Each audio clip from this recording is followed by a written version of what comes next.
Take her measurements and send her to the back stairs. I will not have a hired needlewoman gulping at her betters." The words fell across the bright morning room of Wisteria Court like a slap, and the soft laughter that followed was crueler still. A plainly dressed young woman of perhaps 24 set down her basket of pins and thread, lowered her gray eyes, and curtsied without a word. No protest, no tremble, only a stillness that should have warned them all, a stillness deep and cold as a sealed well. Lady Ophelia Vance, mistress of Wisteria Court, in all but the smallest legal particular, swept past her in lavender silk and a fortune in amethysts, certain that the seamstress engaged to alter the wedding gowns was no one of any consequence whatsoever. She did not notice the quiet power folded into that curtsy. She did not notice that the needlewoman's eyes, when they lifted, knew every door and every secret of that house better than she did herself. Her name was Marisol Hartley, though no one in that glittering room remembered it, and 3 years before, this very house had been hers, her father's house, her birthright. The home from which she had been carried out in a fever and told, when she woke 100 miles away in a charity ward, that the deed had passed to others, and that she had no claim and no name and nowhere in all of England to go. Beyond the rose gardens and the long lime avenue, past the iron gate she had walked through that morning as a tradeswoman. A thing was already turning that none of them could see. A strong box in a London bank, a packet of papers tied in black ribbon, and a truth so heavy that when it finally fell, it would shatter every proud face in that room before the wedding bells could ring. By the week's end, every soul beneath that roof would learn exactly whose floor they had ordered her to sweep. But before we continue, subscribe now and tell us in the comments where you are watching from and what time you saw this video. Tonight's story is one you will never forget. Now let us return to the beginning, to understand how a girl they buried in rumor and a forged signature came back to hold the fate of Wisteria Court in her 2 quiet hands. Marisol Hartley had been born in the very house that now sent her to the back stairs. She was the only child of Sir Aldous Hartley, a widowed baronet of gentle temper and great learning, who had raised his daughter himself in the long bright rooms of Wisteria Court after the fever took her mother. Sir Aldous had been a man more interested in his books and his orchards than in the cold arithmetic of society, and he had loved his daughter without measure, teaching her to read Latin and to graft an apple tree and to be kind to every soul on the estate, from the steward to the boy who scared the rooks from the wheat. He believed, as his late wife had believed, that kindness was the only inheritance that could never be lost or stolen. He was wrong about that, as gentle men so often are, but he could not have known the shape of the people who would prove him wrong. For Sir Aldous had a younger half-brother, Mr. Crispin Vance, a sleek and smiling man who had married a cold and ambitious woman named Ophelia. And these two had spent 20 years circling Wisteria Court the way a patient hawk circles a field, smiling at every dinner, admiring every orchard, and counting, always counting, the days until the baronet and his bookish girl might be eased aside. They had a daughter of their own, Lady Seraphina Vance, a golden and brittle creature raised from the cradle to believe that beauty was a kind of law and that the world owed her whatever it withheld. The Vances lived at the edge of the estate in a smaller house, and they hated that smaller house with a passion that bordered on the religious, and they came often to Wisteria Court, and they watched. Marisol grew up scarcely understanding that she was watched. She knew her uncle's wife disliked her, knew that her cousin Seraphina pinched her in the nursery and laughed when Marisol cried, and then wept prettily herself the moment a grown person appeared. But her father's love was a warm and constant sun, and beneath it she did not learn to be afraid. She learned, instead, the things that would one day save her. She learned the names of every servant and the troubles of their families. She learned which floorboard in the long gallery creaked and which door in the servants' passage stuck in damp weather. She learned where her father kept his private papers and how he sealed a letter, and what his hand looked like when it was study and what it looked like when his eyes were tired. She learned, in short, every secret corner of Wisteria Court, never dreaming that she was studying a kingdom she would have to win back by stealth. The house in those years was a place of quiet opulence rather than the anxious glitter the Vances would later impose upon it. Sir Aldous kept a good table without vulgarity. Clear soups and roast fowl and the apples from his own famous orchard baked in cream, warm bread, and good cheese and honey from the estate's own hives. And the rooms were full of books and music and the smell of beeswax and dried lavender, and the chandeliers, though fine, were lit only when there was company worth lighting them for. It was a happy house. And then, in Marisol's 21st year, Sir Aldous fell ill. It came on slowly, a wasting weakness the country physician could not name. And over the course of a single autumn, the strong gentleman who had taught his daughter to graft apple trees grew thin and gray and confined to his bed. And it was precisely then, when the master of the house could no longer walk his own corridors, that the Vances moved into Wisteria Court entirely, to help, they said, to nurse and to manage and to spare poor Marisol the burden. Lady Ophelia took the keys, Mr. Crispin took the ledgers, and a new physician arrived from London, a soft-spoken man with very clean hands who had been recommended, Lady Ophelia explained, by the very best families, and who shut the door of the sick-room and would let no one sit with Sir Aldous for long, not even his daughter, for the patient must rest, he said. The patient must not be excited. Marisol, frantic with worry and grief, did not at first see the trap closing.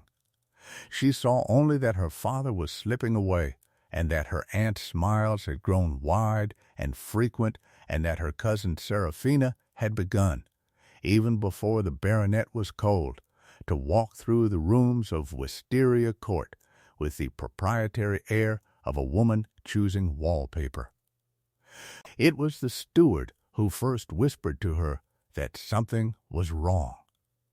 Old Mr. Bramwell, who had served Sir Aldous for 30 years, caught Marisol on the back stairs one gray afternoon and pressed a folded note into her hand and told her, in a voice shaking with fear, that papers were being drawn up in the library at night, and that the London physician was being paid in gold, and that she must get word to her father's true solicitor before it was too late. And Marisol, clutching that note, turned to climb to her father's room, and on the landing she stopped, for through the half-open door of the morning room she heard her aunt's voice, low and satisfied, and she did the thing that would change the shape of her whole life. She stood still, and she listened. "The girl is the only difficulty," Lady Ophelia was saying, in the brisk, contented tone of a woman settling a household account. "The will leaves everything to her, of course. The old fool never could see past her. But a will is only paper, Crispin, and paper can be replaced. Dr. Felgate has the baronet's hand to a nicety. He has copied it a dozen times already. A new will, properly witnessed by men who owe us money, leaves Wisteria Court to you as the nearest male of the blood, with a modest provision for the girl that we need never actually pay." And the girl herself, here her voice dropped, and Marisol pressed closer to the cold wall. The girl herself has been such a comfort at her father's bedside, has she not, so devoted, so worn down by grief, that no one will be the least surprised when her own health gives way. Dr. Felgate tells me the brain fever that has been going about the village is a terrible thing. It takes the wits first, and then the memory, and a young woman who has lost her wits and her memory may be sent quietly to an institution in the north and forgotten by Christmas. We are not monsters, Crispin. We will pay for her keep. We are merely tidy. And Mr. Crispin Vance, stirring his tea, had laughed softly and said the thing that Marisol would carry like a shard of ice in her breast for 3 long years. An orphan with no memory has no claim, he said, and no name. Let the orchard girl learn at last that the world belongs to those who are willing to take it. Marisol stood in the corridor with the steward's note crushed in her fist and the blood gone from her face, and she did not make a sound, and she walked away on silent feet, and from that hour she understood that she was no longer the daughter of the house, but its prey. She tried, God knows she tried, to save herself and her father both. She wrote in secret to her father's true solicitor in London, an honest old man named Mr. Phineas Aldrich, whom her father trusted above all others, and she gave the letter to the steward to carry to the post. But the Vances had men at every door. The letter never left the county, and that very night the soft-handed physician put something in the cup of broth that Marisol was given at her father's bedside, and the bright sick room swam and tilted, and the last thing she saw clearly was her cousin Seraphina standing in the doorway in a gown of gold, watching her fall with an expression of mild and pleasant curiosity, as one might watch a candle gutter out. Marisol woke a week later and 100 miles away, in the women's ward of a charity hospital in a gray northern town, with no money, no papers, and a fever that had very nearly been the end of her. The matron told her she had been brought in by a private carriage, unconscious, with a note saying she was a destitute young woman of unsound mind and no family, and that the family who had charitably found her could keep her no longer. There was no name on the note. When Marisol, weeping, told the matron who she truly was, that she was Marisol Hartley, the daughter of Sir Aldous Hartley of Wisteria Court, the matron had looked at her with weary pity, for the ward was full of women who believed themselves to be lost heiresses and stolen queens, and she had patted Marisol's hand and told her to rest. And so the cruelest part of the Vances' design was revealed in its full and terrible cleverness. They had not needed to harm her further. They had simply made the truth itself sound like the raving of a madwoman. Marisol did not break. That was the thing the Vances had failed to weigh, for they had measured her by her gentleness and mistaken it for weakness, as the cruel so often do. She was Sir Aldous Hartley's daughter, and her father had taught her patience and the long, slow art of grafting, by which a single living shoot, carefully bound and tended through a hard winter, may grow at last into a whole new tree. She did not rave. She grew quiet and watchful and well. She told the matron a calmer story, that she had been a lady's companion who had fallen ill in service, and she made herself useful in the ward, for she could read and write and figure and sew a fine seam, and within a month she had her freedom and a character reference and a position mending linen in a respectable house. And from that day Marisol Hartley began, with the patience of a woman grafting a tree, to climb her way back toward the truth. It took her the better part of a year merely to earn the coach fare to London. It took her longer still to find the narrow street and the narrow office where Mr. Phineas Aldrich, solicitor, kept his late friend's papers. But find it she did, and she laid her whole strange story before the old man, and Mr. Aldrich, who had loved Sir Aldous and grieved his death and wondered, privately for a long time, why the will he himself had drawn had never been brought to him for proving.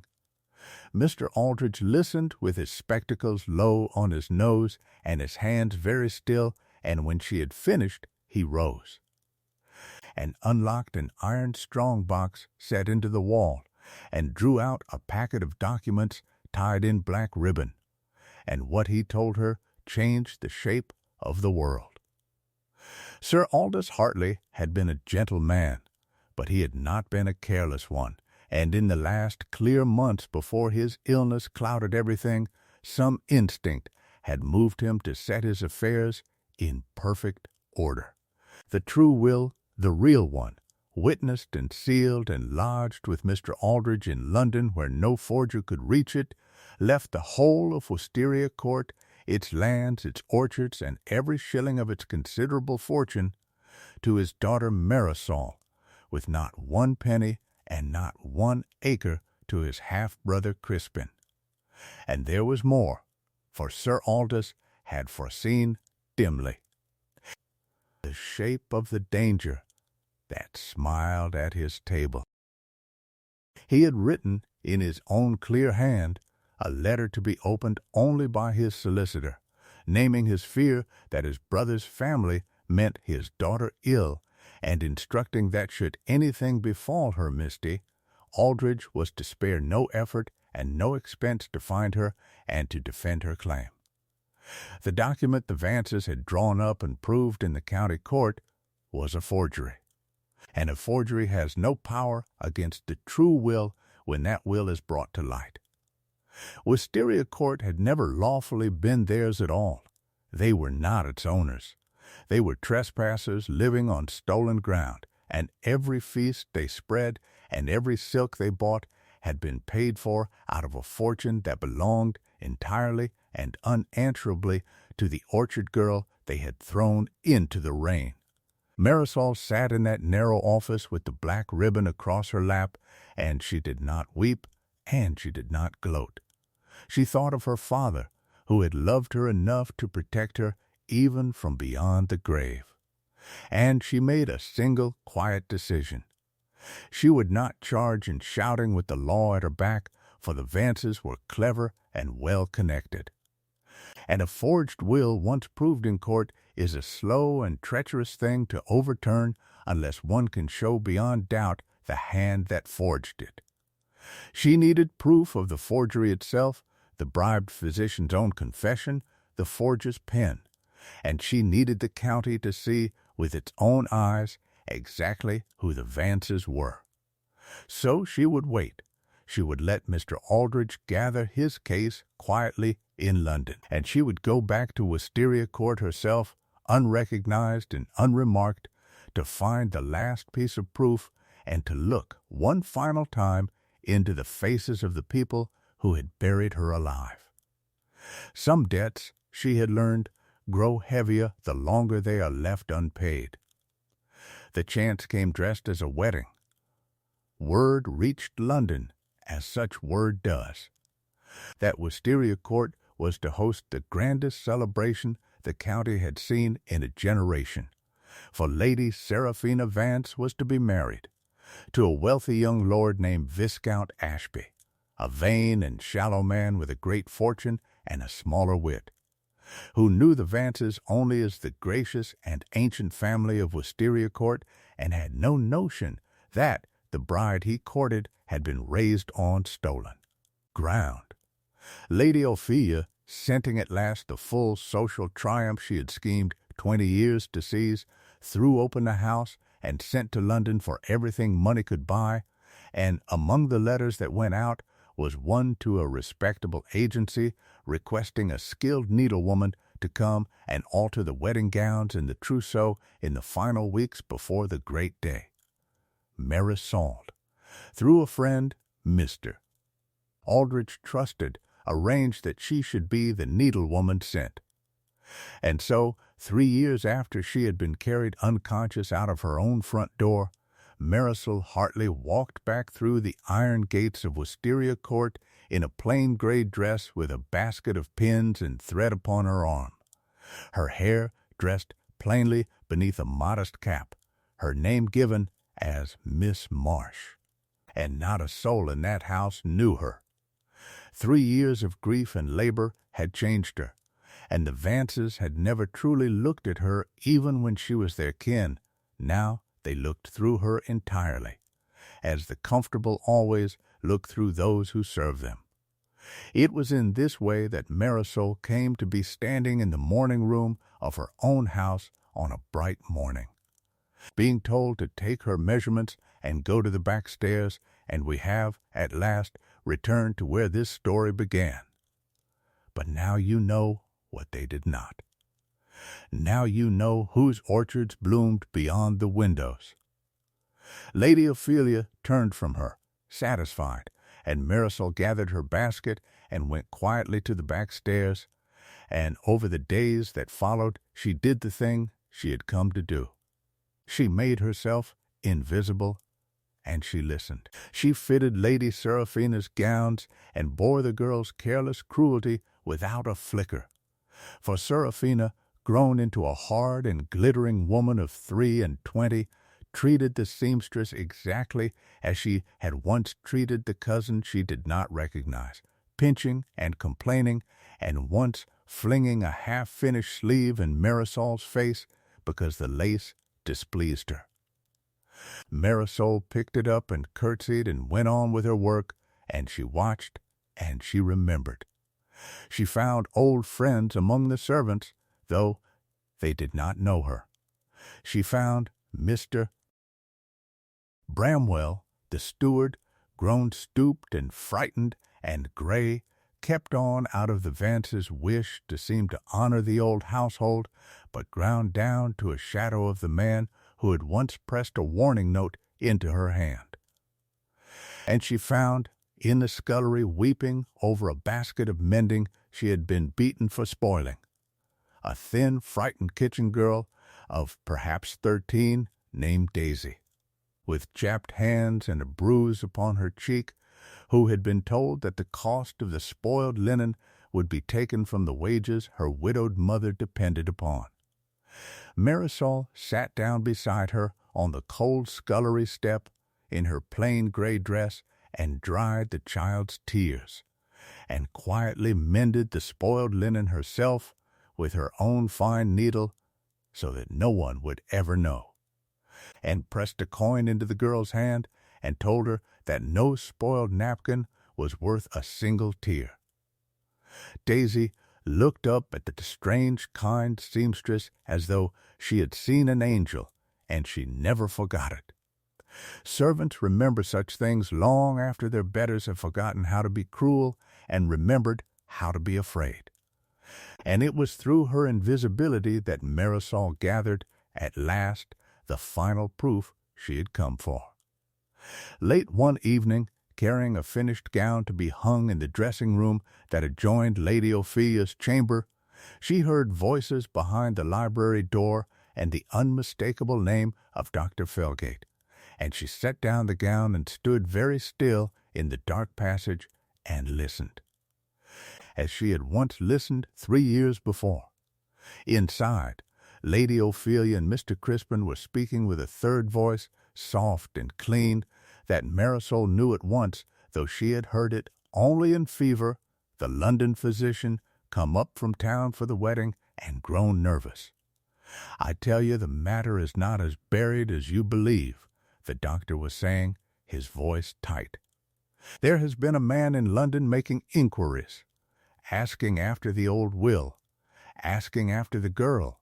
If she lives, if anyone produces her, the girl is in a northern madhouse or a pauper's grave," Lady Ophelia said coldly, "and either way she has no name and no memory and no proof, and you, Felgate, will keep your nerve, for you are in this as deep as we are.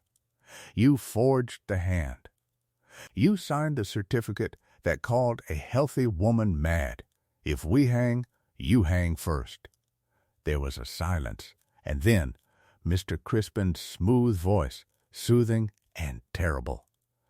"Burn it, then, if it frightens you so. The drafts, the spoiled copies you practiced the old man's hand upon, the original certificate, there is no reason to keep any of it now the court has proved our will. Bring it all to me, and I will see it in the library fire myself before the wedding, and then there will be nothing in this world to connect any of us to anything but a grieving family and a lawful inheritance." But Lady Ophelia, who trusted no one, not even the fire, said no. "Not the fire. The fire leaves nothing I can hold over you should you lose your nerve again. The papers go into the strong box in my dressing room, where they have always been, and there they stay until this wedding is safely done, and the Viscount's fortune safely tied to ours. And then I shall decide what becomes of them." Marisol, standing in the dark with her heart beating slow and steady, had heard everything she needed. She knew now that the proof of the forgery, the practice sheets covered in her dying father's counterfeited hand, the false certificate of her own madness, sat not in some unreachable vault, but in a strong box in the dressing room she stood beside, a room she had played in as a child, whose every drawer and panel she knew. She did not take it that night. She was too careful for that.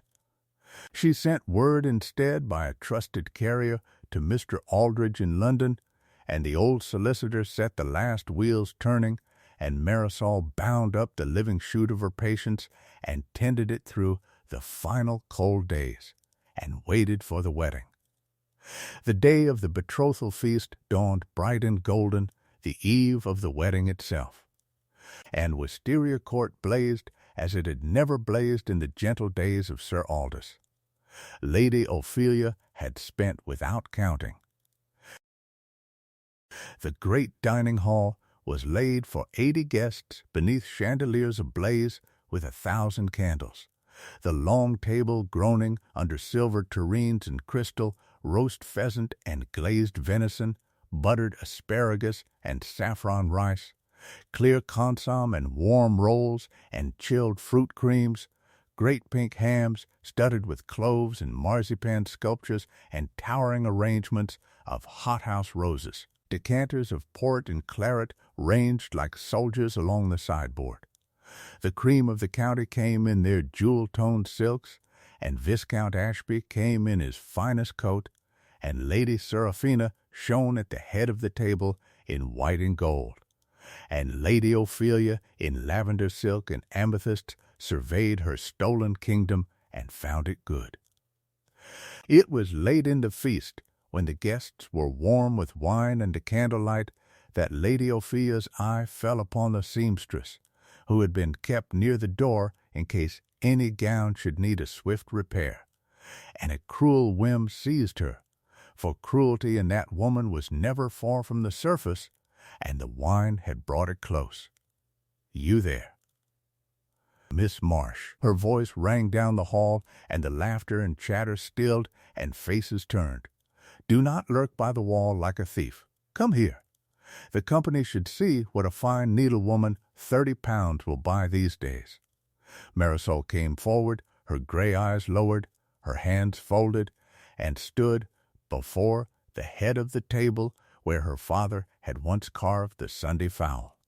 Lady Seraphina laughed, a high, bright sound. "Oh, mother, she is so very dreary. Make her useful at least. We have no end of dishes to clear, and the footmen are run off their feet." She plucked a stained napkin from the table and held it out between 2 fingers. "Here, you may begin with this. And mind you, curtsy to the Viscount. He has never in his life been waited upon by anything so plain." A ripple of soft, well-fed laughter ran around the table. A footman, embarrassed, hovered with a tray, and Lady Ophelia, savoring the moment, lifted her chin and delivered the cruelty she could not have known she would regret to her dying day. "Take off that cap, girl, and let the gentry see the kind of face that mends their linen. There is a lesson in it for every ambitious creature in this county who imagines she might rise above the station God gave her.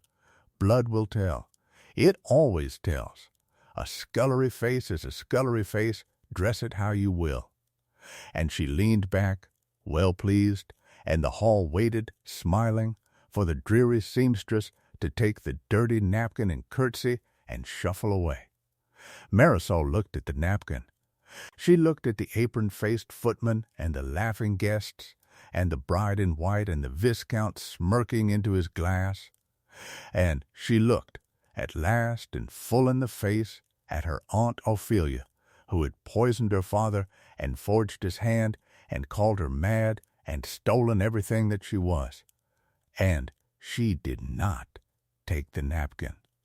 Instead, she reached up slowly and untied the strings of her plain cap and drew it from her head, and beneath it her dark hair was the hair of the daughter of the house, and her gray eyes, when she lifted them at last, were Sir Aldous Hartley's own gray eyes, and they were perfectly, terribly calm.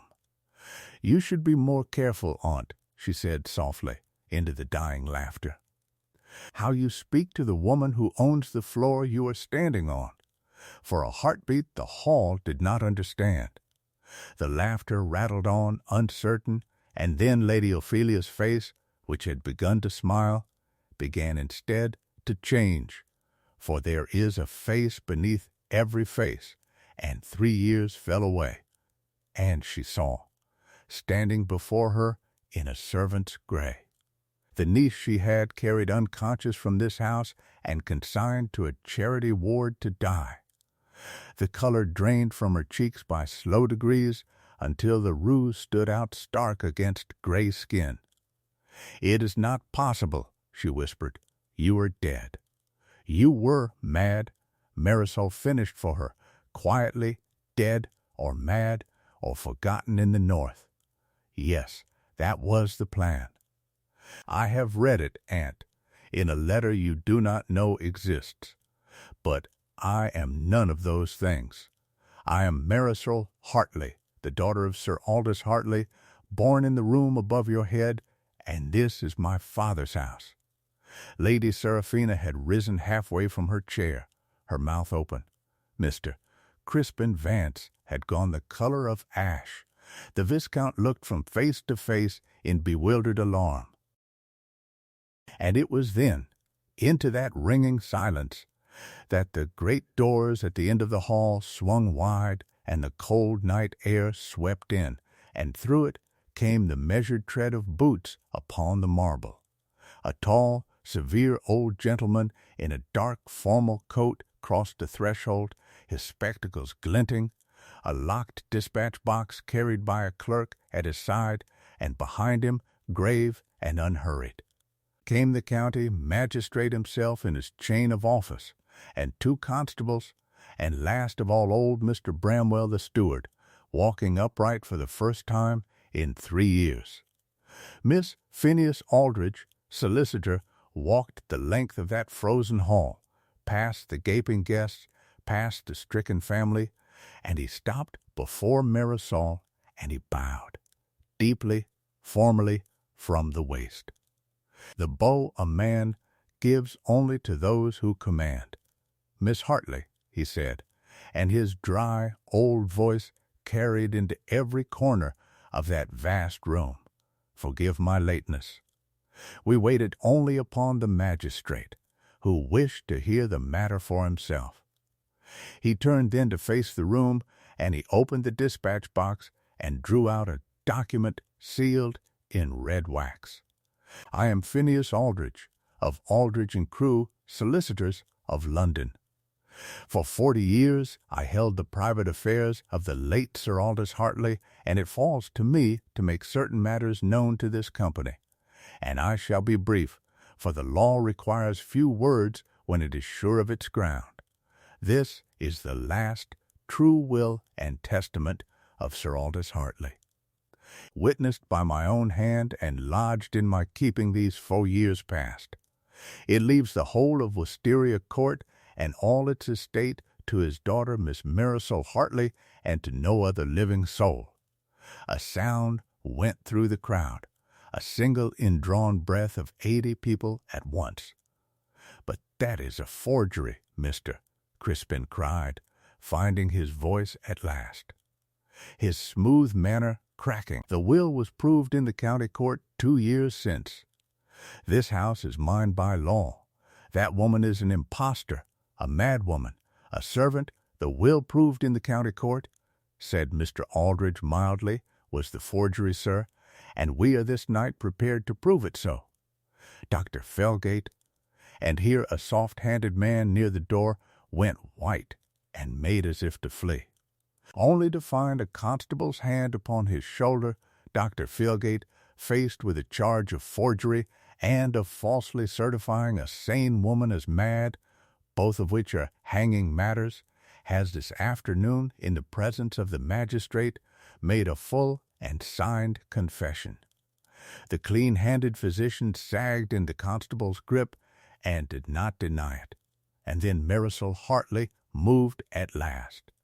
She turned, calm and certain, and walked from the hall and up the wide staircase she had climbed 10,000 times as a child, and the magistrate and a constable went with her, and the whole astonished company heard her footsteps overhead and the opening of a door, and presently she returned, carrying in her own 2 hands a small iron strong-box that Lady Ophelia had believed no living soul knew of save herself.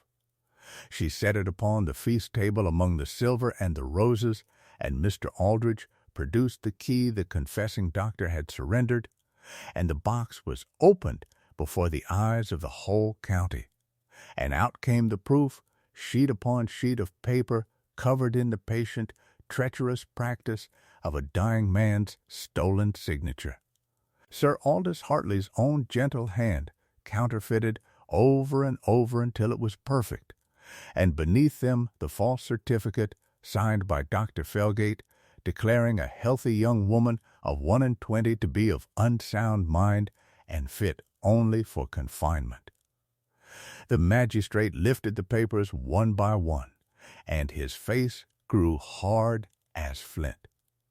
And when he had seen enough, he looked up, and his voice filled the hall. "Lady Ophelia Vance, Mr. Crispin Vance, in the name of the Crown, I arrest you both on charges of forgery, of conspiracy, and of the unlawful confinement of Miss Marisol Hartley with intent to defraud her of her estate. You will come with me."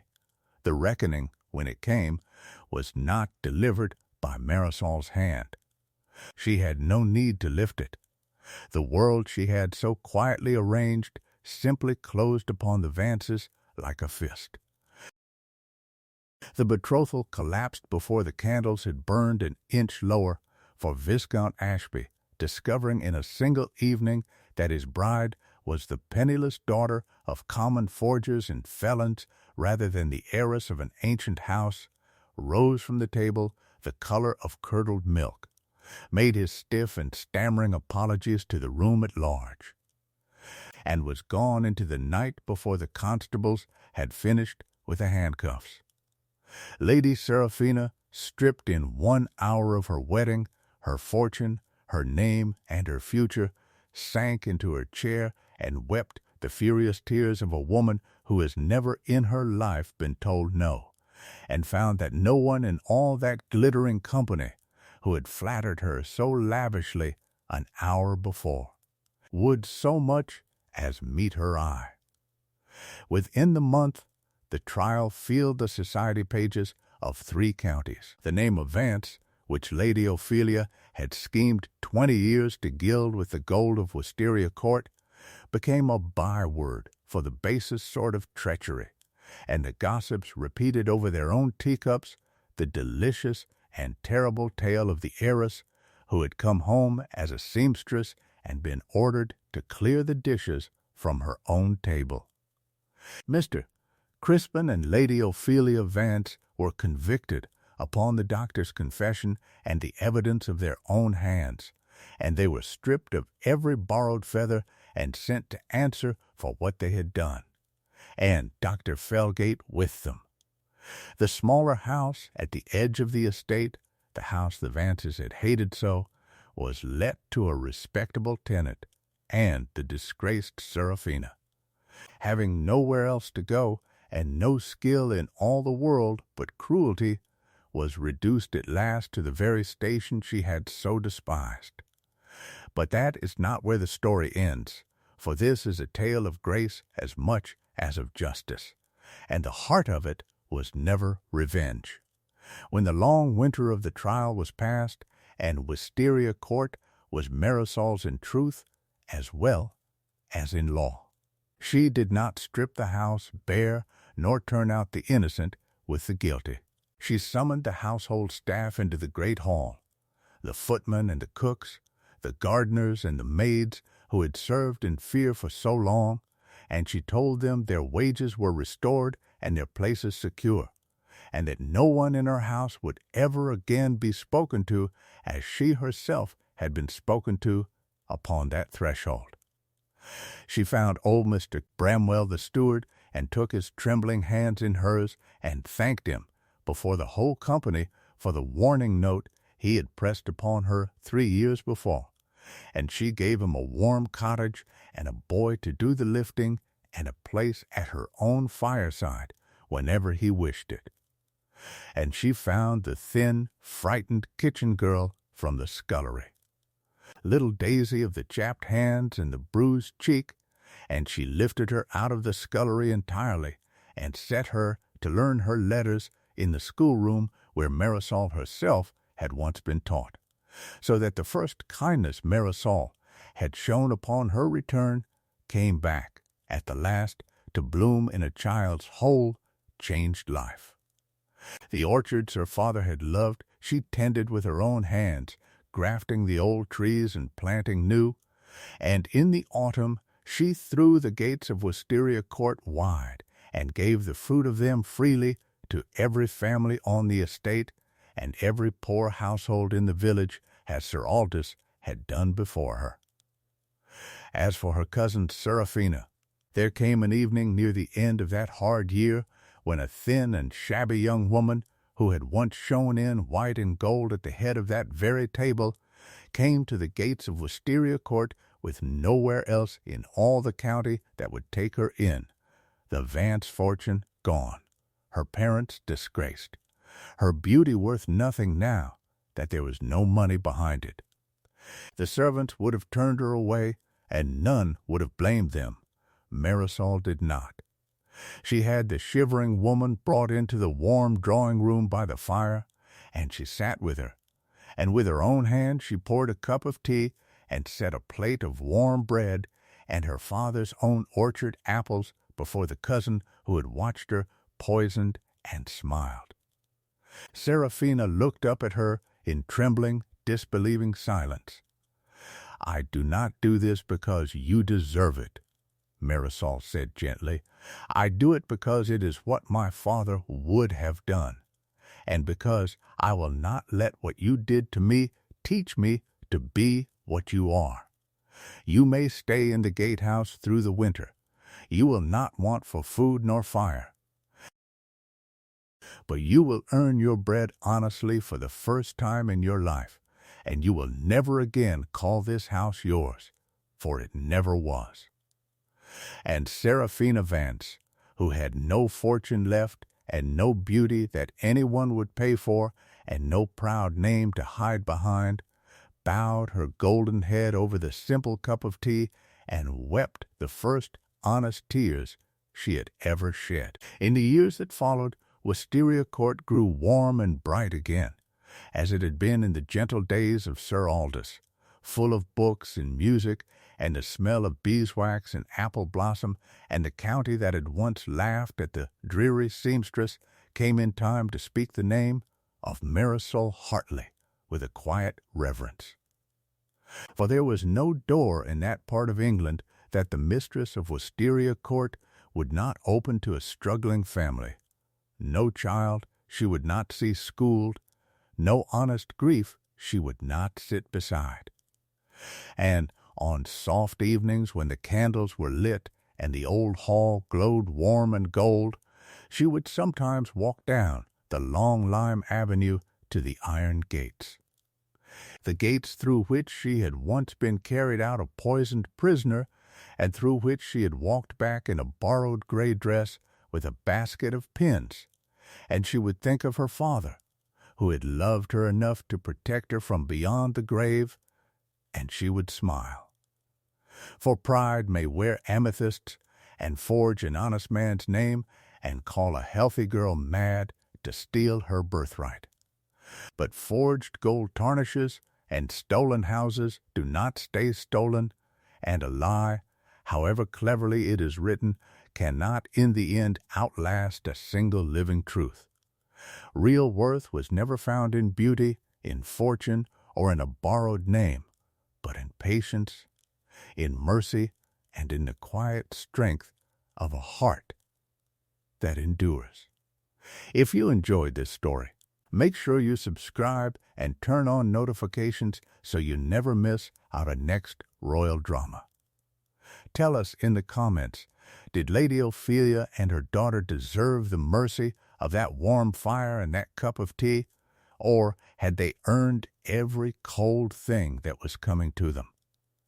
And let us know where you are watching from and what time you finished this story. Until next time, remember, the world may belong for a while to those willing to take it, but in the end, it is kept only by those worthy to hold it.